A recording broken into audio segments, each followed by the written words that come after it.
Mas que momento especial, uma honra. Eu estou ao lado simplesmente do maior de todos. Dispensa maiores apresentações. Simplesmente o rei do futebol, Pelé. Mas que prazer, Pelé, tê-lo aqui, tudo bem? Prazer é todo meio. Olha, um abraço para todos.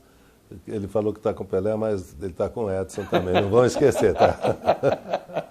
Que prazer imenso falar contigo. Primeiro te agradecendo, porque a gente está em Curitiba, eu sou de Londrina, mas a gente sabe que sua agenda é super concorrida e você arrumou um tempo para me atender. Obrigado de coração, primeiramente, uma honra, viu? E eu aproveito a oportunidade que você me dá de agradecer a todos os brasileiros de quase todas as cidades, de Londrina, de todos os lugares que mandaram muitos votos de boa recuperação, porque eu fiz as 2 cirurgias, né? Tive que refazer.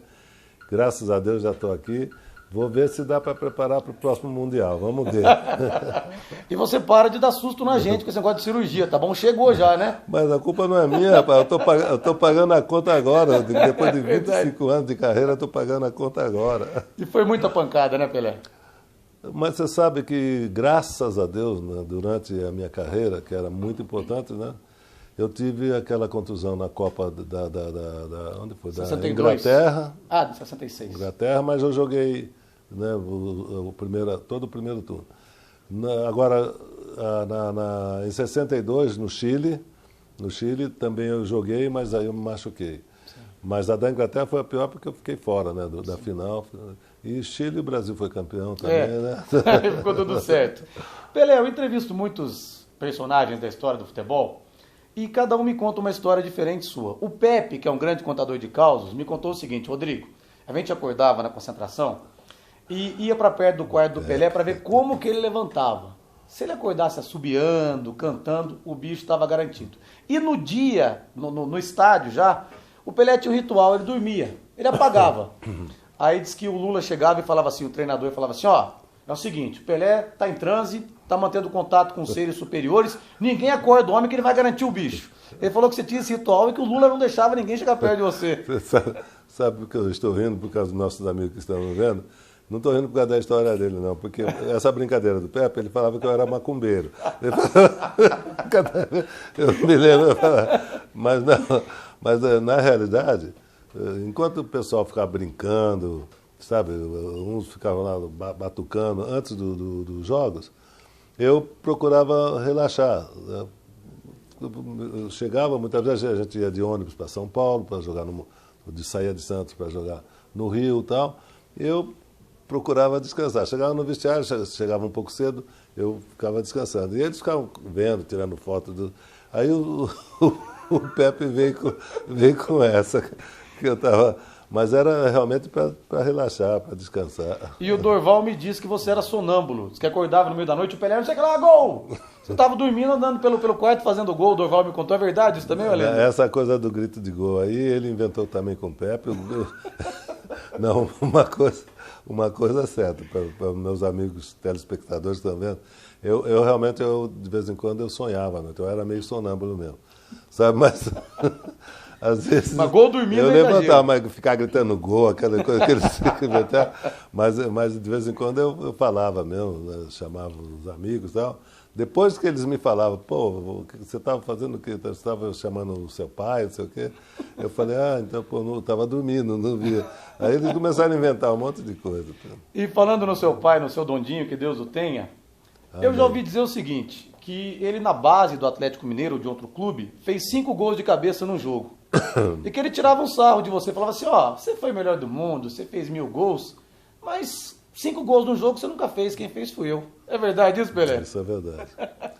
Deus que eu tenho em bom lugar, ele está ouvindo, porque todas as vezes que falava do artilheiro, de 1000 gols, ele falava assim, mas 5 gols de cabeça ele não fez. E sabe quem fez? Ele me falava, eu. Aí eu falei, tá vendo, pai? Deus foi tão bom, porque essa artilharia eu não tenho, mas é de mais gols que os outros, eu tenho. E também você não fez mais de 1000 gols. Ficava tudo em casa. E todas as vezes que alguém começar a falar do 1000º gol, ele fala, tudo bem, mas 5 gols de cabeça ele não fez no jogo. Agora tem uma coisa que eu tirava o sarro nele, que eu falava assim, o meu 1000º gol, essa coisa... Tem aí gravação, tá lá, tava a televisão. Você tem gravação do seu 1000º gol? Como você... Cadê? Até tinha televisão, na época não tinha. Verdade. E falando no seu gol 1000, até em cima disso, naquele 19 de novembro de 69, no jogo contra o Vasco, já ouvi também dizer o seguinte, que por causa desses 5 gols do seu pai, do seu Dondinho, você queria ter feito o gol 1000 de cabeça. Procede isso ou tinha que entrar só fosse de pênalti, fosse de cabeça? Isso aí foi apenas invenções, ou invenção de alguém aí, porque até para bater aquele pênalti, eu que tinha já um pouco de experiência, eu fiquei meio preocupado, porque eu falei, meu Deus, se perder esse pênalti, né? Podia ter feito um gol numa jogada, sem querer, tá? Mas o pênalti todo mundo parou o Maracanã, então realmente... Agora, que o meu pai era excelente mesmo, né, cabeceador, e na época ele era o tipo do Baltazar, para os mais jovens tinha um Baltazar, né, que era o grande cabeceador. Cabecinha de ouro. Então, mas aí começaram a inventar um monte de coisa, né, porque realmente foi um recorde dele que eu não tenho, mas eu falei para ele, de gosto também não tem. E aí começaram a inventar, que a gente conversou, mas não teve nada disso, não. Mas o que não é invenção, e o Andrada me falou numa entrevista, ele falou, Rodrigo, saiu o pênalti e eu querendo defender. A torcida do Vasco inteira gritando Pelé. Ele falou pra mim assim, acho que fiquei sozinho naquele momento. E ficou mesmo. A torcida do Vasco pedindo pra você bater ali. Ele sempre fala isso, né? Porque eu conto essa história, né? Pô, eu fiquei preocupado de perder, porque todo mundo comigo falou, preocupado ficava Jô. E Jô lá, porque parece eu fiquei sozinho no Maracanã. Ficou sozinho na multidão. Ele sempre fala isso. E falando, né, falamos de gols de cabeça, na final da Copa de 70, 21 de junho de 70, eu entrevistei recentemente o Albertozzi, goleiro da Itália, da final, por ocasião da morte do Carlos Alberto Torres. Ele me falou o seguinte, Pelé, que a maior lembrança que ele tem da final não foi o gol do Carlos Alberto Torres, foi o seu gol de cabeça. Que ele falou o seguinte, Rodrigo, eu nunca vi aquilo. A bola veio cruzada, o Pelé subiu, o Burnit subiu, o Burnit estava descendo, o Pelé continuava lá em cima. Falou, o Pelé parou no ar. Ele falou que até hoje ele sonha com a sua imagem, com o olho arregalado, cabeceando, fazendo gol. Até hoje ele falou que se lembra disso assim, toda hora. Falou, cara, uma coisa que eu nunca vi ninguém parar no ar. O Pelé parou no ar naquele dia. Quem inventou essa coisa para nós foi o Pepe, né? O Pepe falou, o Pepe gosta o Pelé disso parou também. no ar, não sei o quê. Não, mas na realidade foi na hora do salto, como... Quem foi o Burnit, pulou antes, como ele saiu um pouco antes, né, e eu saí um pouco depois, quando ele já estava parando, eu estava no impulso. E aí por isso que pareceu que eu estava, mas realmente ficou mais fácil para cabecear, porque ele já estava descendo. E a sorte que foi gol, né? Porque teve um monte de cabeçada que não foi gol, ninguém se lembra, né? É verdade. E o Burnit, depois do jogo, falou o seguinte, antes da bola rolar, eu parei, olhei pro Pelé, falei, pô, mas ele é de carne e osso que nem eu. Depois do jogo, vi o que o Pelé fez, olhei para ele e falei assim, me enganei. Ele falou isso. Aliás, não foi só ele, mas vários jogadores, quando a gente, na despedida ali e tal, vários jogadores vieram cumprimentar.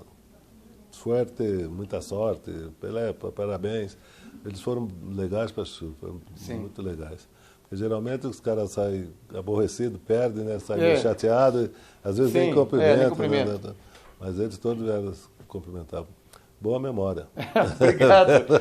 E naquela decisão, 58, 29 de junho de 58, a imagem que mais me emociona quando eu vejo, eu não tinha nascido, mas a gente cresce acompanhando isso.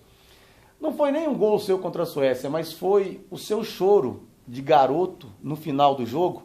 E chega o Gilmar dos Santos Neves, mais experiente, né, todo centrado, falou, vem cá, garoto, tal, não fica assim, não chora. E depois aparece, o Gilmar também não aguentou, ele chorando no ombro do Nilton Santos. Essa imagem do seu choro é a que mais me arrepia quando eu vejo. Vários, né, adultos, que a gente chamava na época, como você falou Gilmar, o Nilton Santos, todo mundo chorou. Só que quem ficou mais no foco chorando foi eu, né? Mas pô, tem um monte de gente chorando, um monte de gente chorando lá atrás que não foi registrado. Mas quase todo mundo chorou. Né? Foi realmente... Não dá para explicar muito, né?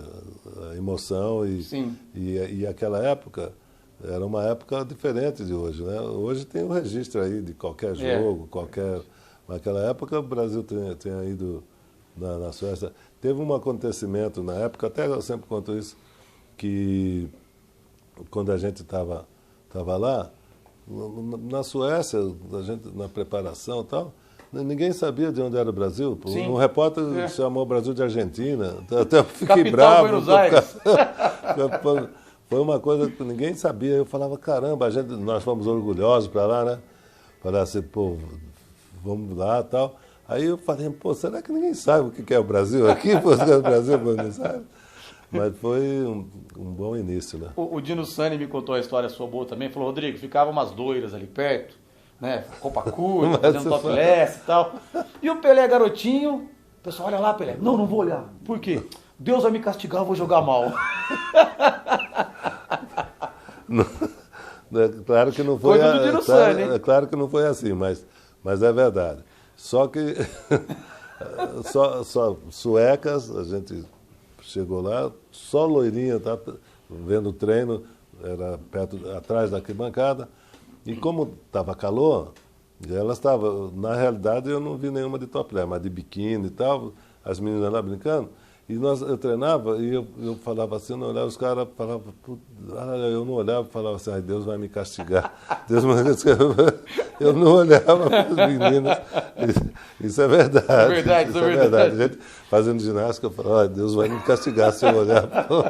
Mas, aquela época, né? 17 aninhos, né? Ô Pelé, na Copa de 70, voltando ao assunto, qual o lance que você lamenta mais da bola não ter entrado? Aquele chute do meio campo contra a Tchecoslováquia, o goleiro era o Vitor, ou contra o Uruguai, aquele drible do Mazurkiewicz com a meia-lua sem tocar na bola que você deu? Qual quando você vê, você fala, puta, mas esse tinha que ter entrado?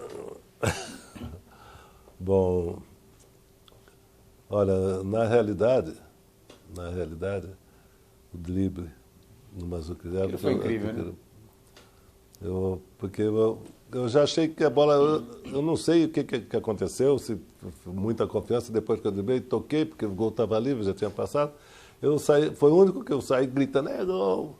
Quando eu olhei assim, a bola passou, eu falei, caramba, eu preferia não, queria que os dois entrassem, né? Os dois de preferência, mas né? Esse foi que me deixou um pouco mais chocado. Pelé, e eu entrevistei o Eusébio também, falecido, e falamos a respeito daquela final, aquele 11 de outubro de 62, Santos 5, Benfica 2, lá no Estádio da Luz. Ele falou super bem de você, que você para ele era um irmão e tal.